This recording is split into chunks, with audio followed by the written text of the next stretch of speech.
I saw a quote the other day and it said, if you can't leave your business for more than a week and your business still make you money, then you don't have a business, you have a job.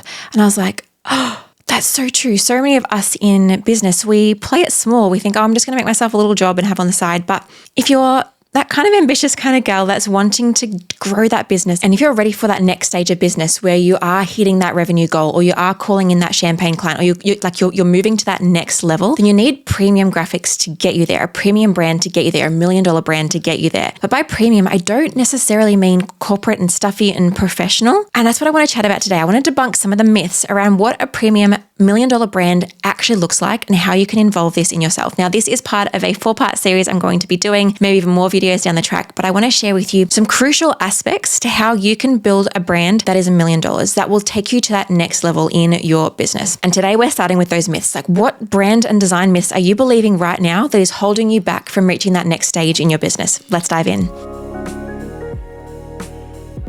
So hi, if we haven't met before, my name is Jacqui and I am a graphic designer and branding expert that's going to help you to create your own incredible brand and graphics. And whether it's you or whether it's your team, I'm here to support you to do that, because you as the business owner are the CEO. You're the person that's making the calls, calling the shots and directing your team or your designer on what your brand needs to be.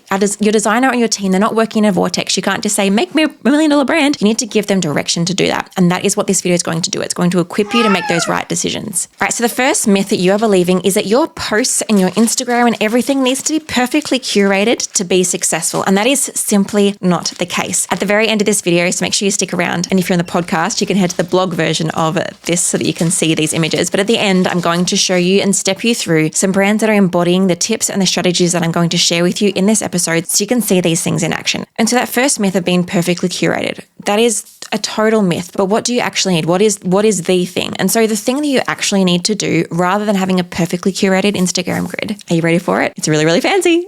I'm joking. It's not. It's just so simple. And I wish I had a better way to phrase this. But the way to have a really elevated brand without being perfectly curated, because that's overrated, is to use design principles. Now, why don't we want a perfectly curated grid? The reason is because it separates us from our audience. On Instagram in particular, like, you can have a perfectly curated website. I think that's really important. But if you have a perfectly curated Instagram grid, that's going to separate you from your audience because it looks inauthentic. It looks far too curated, like you've just outsourced to some random agency and they're just doing all this stuff, and it's actually got nothing to do with you. Because if you're building $1 million brand, particularly $1 million personal brand, people want to connect with you.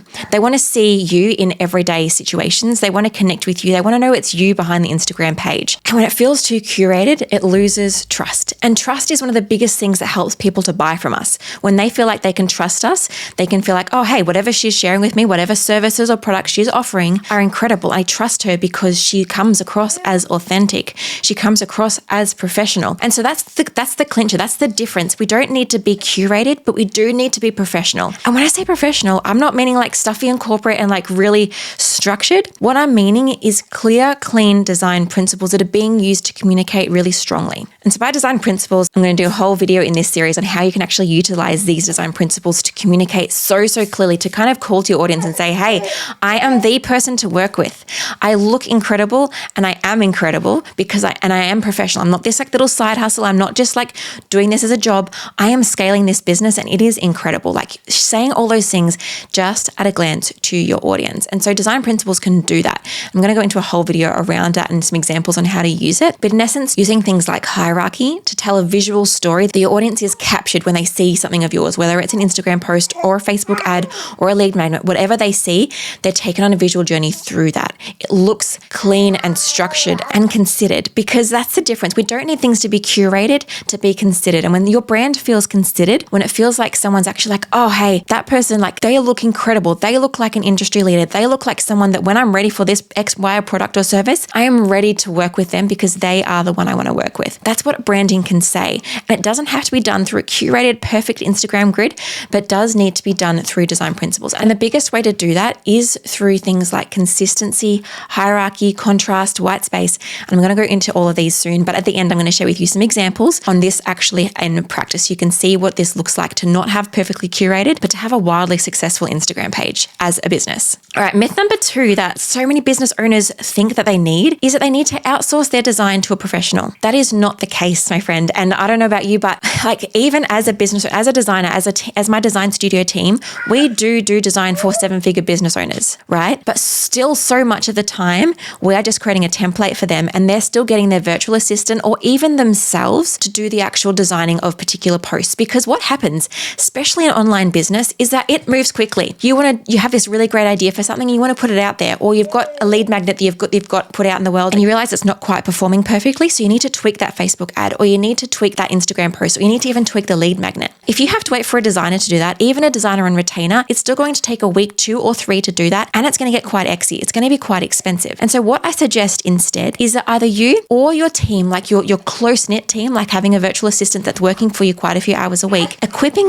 them to do these things. Because when they can edit your graphics, when they can create your graphics, your business can move quickly. It won't get left behind. It can iterate, it can change, it can pivot when you need it to, rather than having a really great idea, but having to sit on it for ages, that great idea then gets old and other people start doing it, or you lose the momentum because you just couldn't wait for a designer to get all those things done. Or worse, you just couldn't afford to hire the designer to do every tiny little change. That's the beauty of the world we're in right now, where things move quickly. We can move quickly with it. But if you don't know how to do design well, then you're going to either edit designs that a designer has given you poorly, and it's going to drag down your branding and make people not want to trust you, or you're going to get left behind. And so what I recommend doing instead of outsourcing all of your design to a professional is either outsourcing the beginning part to a professional, which I don't think is always needed, and I've got a workaround for that to share with you soon, or doing it yourself with you or your team.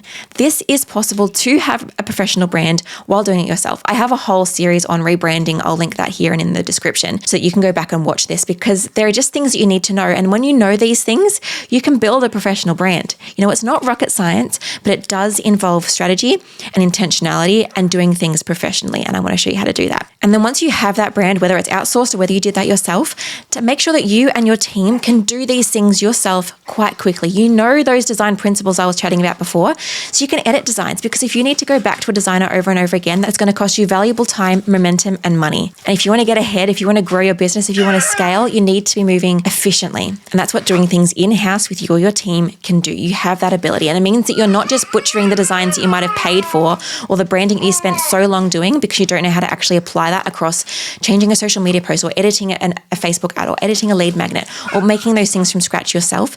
You can do those things when you and your team know how to do it. And if you're wondering how on earth to help your team to actually do designs well, because you might be thinking, oh, Jacqui, I've outsourced things to my team before, but they suck. It looks like a preschooler did it. It looks like this, and it just isn't working to grow my business. It's because you haven't equipped your team, and you need to equip your team. You as the boss need to be the person that says, hey, I can see we're not doing amazing here. This is on me because I haven't equipped you properly, or I haven't hired you for the right thing. And if you don't want to rehire people and you want to equip your team and support them to do things well and not be stressing about impressing you all the time, then what you need to do is teach them. And so I've got an episode coming up in this series that's going to help you to know how to equip your team. But if you're ready to do that now, I want to encourage you that I have a program called the Co-Creation Design Club, where if you need a rebrand, I can help you do that. I can work with you as the business owner to do this strategically. And if you already have a brand, you can jump in with your team, or your team can also jump in when you're doing the rebrand, and I can equip them to do designs well. I can give them feedback. Rather than you having to waste time giving them feedback or you having to waste time fixing graphics. You've outsourced because you need to save time. Don't just waste the time paying them only to have that you have to fix them.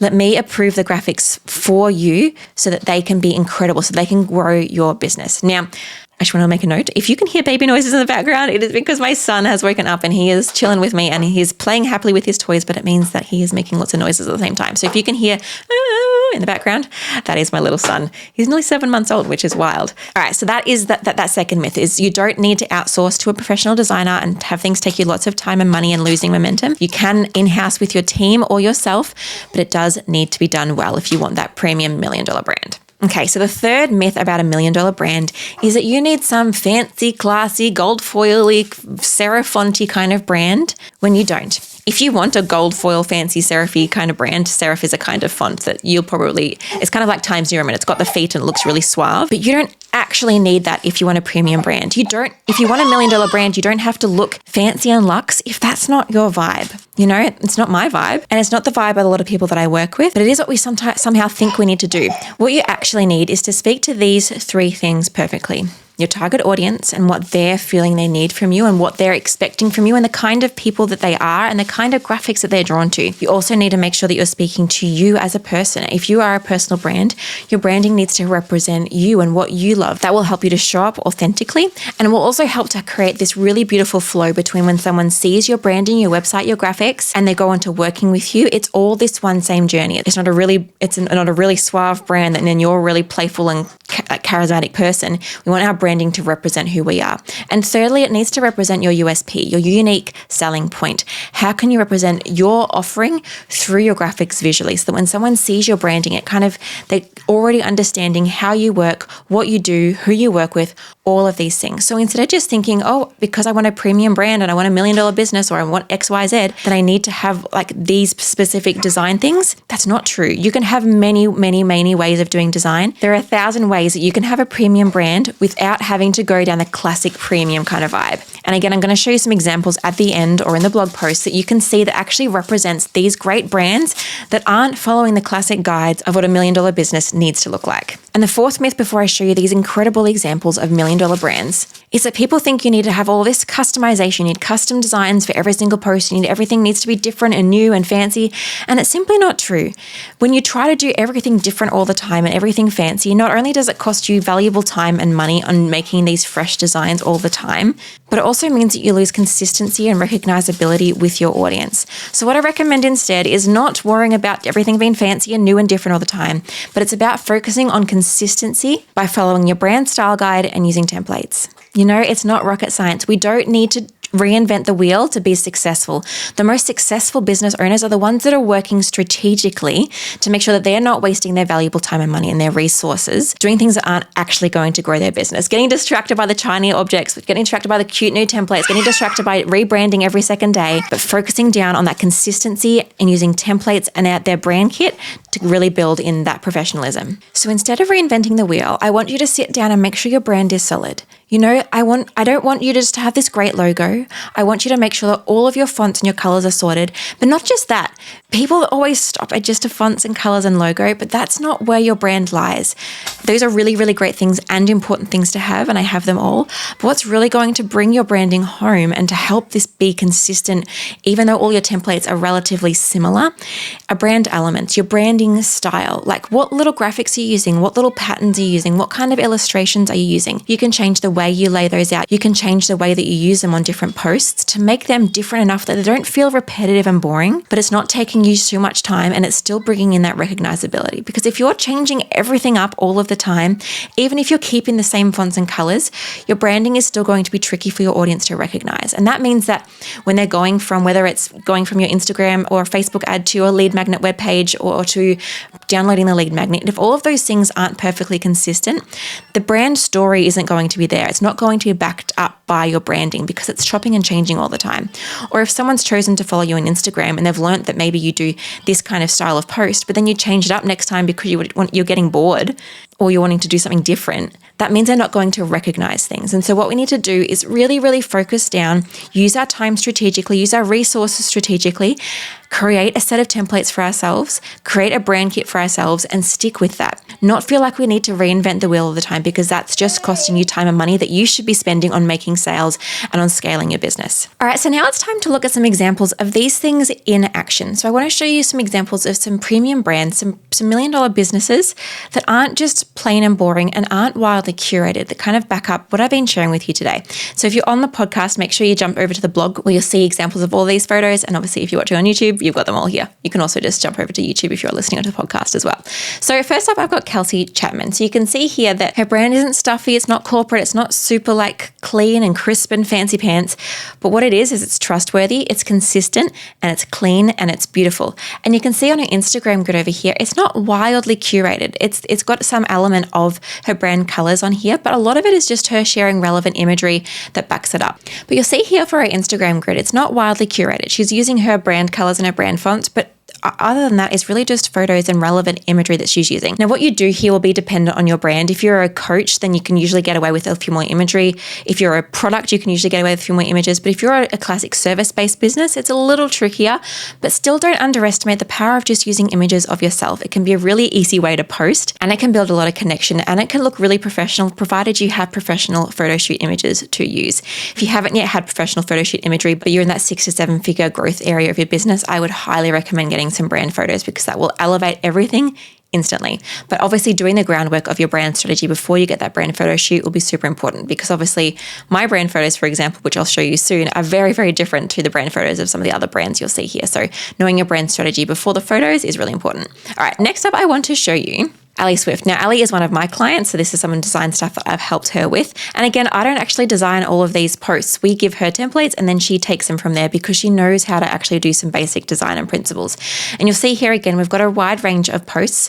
We've got just reels that just have text on top of them. They haven't got a fancy designed reel cover. We don't need to spend time in that. The real goal is using reel covers that look like the reel so people can recognize the reel when they go to your grid. And reel covers that aren't super designed but are still branded. You can have branded designs without being super curated. And so what I mean by that is for your reel cover, choose a really great screenshot from your reel or take a photo while you're recording your reel that looks kind of nice. Like maybe you're smiling, not in a weird talking pose, Then adding your brand colors or close enough to your brand colors when you're adding in the text on your Instagram reel. That way you can use a screenshot from your reel or make something separately inside your Instagram stories, for example, that you can use as the cover of that reel. That way it totally matches the reel vibe and it matches your brand with those colors, but it's not overly curated. And so you can see here, that's exactly what Ali's done here. And that's mixed in with some nice design posts, but they're kind of clean, they're kind of modern. And so that's Ali's take on her $1 million brand, is kind of having it elevated a little bit with really clean colors and fonts, but still bringing in her, still bringing in that personality and still focusing on authentic content. Next up, we have Melissa Ambrosini. So she's obviously a big player in the game, and you can see here that her brand isn't plain. She's got really bright colors here. She's got a bright pink and like a mustardy kind of yellow that very well matches her outfits. And you can see over here on her Instagram grid, again, she's mainly just focusing on reels, and those reels aren't wildly curated with their covers. She just uses the same text on the reels every single time, and that becomes part of her brand and her recognizability. So next up we have Boss Babe, so Natalie Alice, and you can see again, lots of really kind of clean posts. Like this ones that I'm pointing to here, they're all like similar kind of templates. We don't need to reinvent the wheel and create 1,000 templates over and over again. We just need to give our grid a little bit of variation. So you can see here, she's not posting like the same post over and over and over again. It's kind of spread out. We've got a reel, we've got a design post, we've got a kind of a really curated post, then we've got another reel. And so pushing into that as well helps your grid to not look really boring, but still to carry her branding throughout it all. And as you can see, this vibe on her Instagram matches her website, which is a really big point. We want to make sure that when someone goes through each stage of the customer journey, whether it's seeing us on a Facebook ad or an Instagram or a flyer or a presentation, wherever they see us for the first time, does that match the rest of the customer journey? Because that's what screams premium. That's what screams, I've thought about this. That's what screams, I'm professional. Not having gold foil text or like a really minimal brand, although those things can scream professional and elevated, that isn't the only thing that's going to do that. As I said, what really carries a professional brand and an elevated brand and a premium brand is the way they do the design. You can see here, this is a good design. We've got really great contrast within the sizes of text. We've got really great hierarchy. We've got a really great balance and white space in the design. This design could have looked like super bright and colorful, and it would still look professional and premium, even though it would be in bright colors just because of that design structure. And so speaking of bright colors, I wanted to show you WordFetty as well. So WordFetty, you can see here, this is Anita Siak, and she has really bright colors in her designs. She's recently done a rebrand even, and she's gone for this, even though she is quite a premium brand. She's quite a large business, yet she's still able to bring in herself, what her audience loves, what her audience is seeking from her, what it's like to work with her and her brand into those graphics. It's not boring, and it is her. So you've got all these bright colors, we've got really clean fonts, and again, it's the design style that makes this work. It's designed well. We've got hierarchy, white space, contrast, and balance all throughout this design. And so that's what's going to make your brand look premium, learning these different design principles. Another example here is Maya Nicole, and she's a really great Instagram teacher. And you can see here on her Instagram, it's not wildly curated, but what she has done is each of her reels has a similar vibe to it. So whenever I see one of her reels pop up, I connect it with her, and that's what helps me know that she is a great brand to work with, because she's using her branding consistently. So it makes me feel on a subconscious level as someone who might work with her one day. You've got this figured out. You've thought about this. There's a strategy behind behind what you're doing. It's not just pick and mix and mash it all together and hope something works. There's a strategy to it, and that's what makes a brand look premium. And so if you want your brand to look more premium, sure, use some more minimal kind of fonts. Sure, don't use heaps of crazy elements. But we can see here, even with WordFetti, there's still some fun elements to it. And so either way can really work. Whether you want to go the more premium, classic premium vibes with the serify kind of fonts and the clean layouts, or you want to do something more fun to match your particular personality, that's okay. Don't just default to not using your personality at all. If you like bright colors, don't be afraid to use bright colors in your branding. And lastly, we've got my own brand. So I've recently gone through a little bit of a brand iteration because I've got my new program. So my program is called the Co-Creation Design Club, and that's been aimed at slightly higher tier business owners. So business owners that are maybe already earning 6 figures. I've got 4 and 5 figure business owners in my program as well. But my dream client for this particular program is 6 and 7 figure business owners, which meant that I had to elevate my brand a tiny bit from the previous version that I had, because previously I was targeting newer businesses with my DIY course. I didn't need a premium looking brand, but when I wanted to elevate things to attract a more premium level of client, I chose to elevate my brand accordingly. And so I added in a little bit more black. I added in a little bit more simplicity. I stripped back some of my elements and I added in a different color, a bit of a more premium green. But I didn't just strip back the fun I had in my brand. As you can see here, this is still really fun and playful, but it is a little bit less fun and playful than what I had a few months ago. So working out, does my brand need an overhaul? Does it just matter on the way that I actually apply the branding I already have? Or can I do a couple of tiny tweaks to elevate things just that little bit, like I've done it in my own branding? And so if you're looking for help to actually do these things, to create your own premium brand, to create the brand of $1 million business, but you or your team need help, and you and your team need help to actually apply those design principles to things, you want your team to be trained to do all the amazing things, make sure you keep watching for the future videos. Or if you're ready to stop procrastinating this up level because you know that it's costing you clients every single month, then I would love to have you in the Co-Creation Design Club. This is where I work with you quite closely on your business, on your brand. We can overhaul your brand if you need it, or if you've already got a really great brand, let me work with you and or your team to design with them. For every single graphic, you can get a professional designer's eyes on them while still having the ability and the autonomy to create whatever you want whenever you need it. And the best bit is that you and your team are getting trained up in this process to create your own ongoing premium graphics. So if you need more information on that, just head below to the description and you'll find all the information you need to know. But in the meantime, make sure you watch out for the next episode in this series where I'm going to be letting you know 5 things that all $1 million brands have in common. So excited to have you there, and I can't wait to hear about the growth that your business has as you push into this premium $1 million brand for your business. Make sure you hit that like and subscribe buttons. All right, I'll see you next week. Bye.